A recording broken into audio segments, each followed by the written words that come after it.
Hey mathematicians, in this first example, it's very helpful to keep in mind exactly what these symbols mean in the problem. So here we have a negative 45 and we have a subtraction symbol here, right?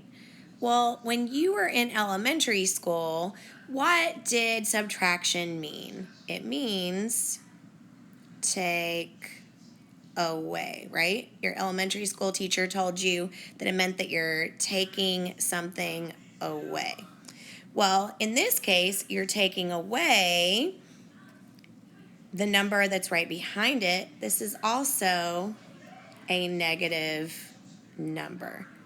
So let's think about what you're doing exactly.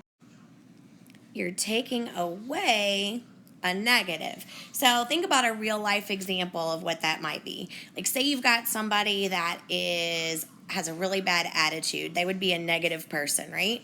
Well, if you do something to improve their attitude, you've taken away their negativity. So what have you just done? If you take away their negativity, that means you're really adding a positive, because if you take away the person's bad attitude, you've actually made them a positive person.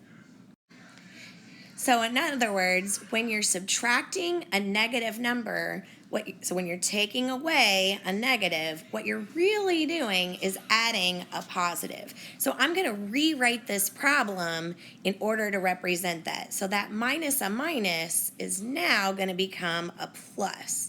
So this is now the number negative 45 plus 37. So now that we know how to deal with that minus a minus, let's figure out what we need to do about these two numbers. So a lot of us have a tendency to have a good understanding when it comes to money. So let's say that negative 45 represents money that you owe somebody. Okay, you owe somebody $45.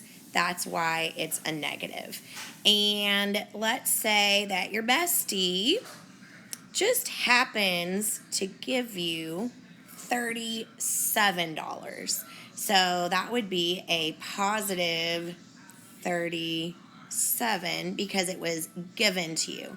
Now, that $37, if you do the right thing, what should you do with that money that you owe? I mean, if you do like what would be the nice thing, right? You should give that $37 to the person that you owe that money to, right? But you're still going to have some money left over that you owe them because you don't have enough positives in order to make up for those negatives.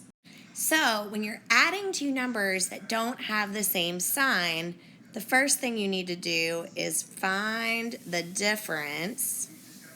So what's the difference between just 45 and 37? Ooh, I just wrote that really sloppy. So I'm going to find the difference. So 45 minus 37 equals 8. And then use the sign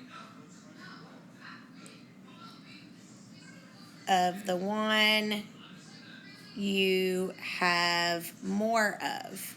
Okay, so you've got a bigger negative number, so that means that this is going to be a negative 8. So in your answer box, put a negative 8 for that answer.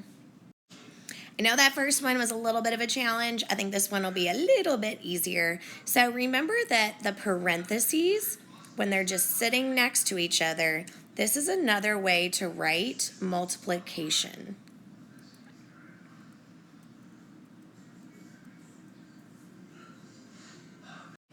And when you're multiplying a negative times a negative, remember we use the little dot for multiplication.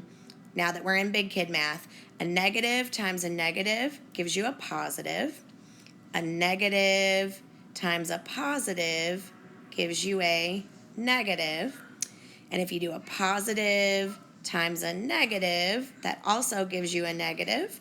And then a negative times a negative equals a positive. So basically, if the two signs are the same, you end up with a positive. Oh, I just realized I did that twice. Sorry. Positive times a positive is a positive. So if you're multiplying two that are the same sign, they're going to turn out to be a positive. If you're multiplying two together that are not the same sign, so like a positive times a negative, it's going to be a negative. So in this case, we're doing a negative times a positive. So your answer is going to be a negative 56 because 8 times 7 is 56. And then a negative times a positive is a negative. Okay, last but not least, this little symbol right here means divide. And the rule for division is the same as for multiplication. So same as before. If the signs are different, you're going to end up with a negative. If they're the same, you're going to end up with a positive. Same as we do for multiplication. So in this case, 60 divided by 6 is 10. And then because this is a positive divided by a negative, it's going to be a negative 10 for your final answer.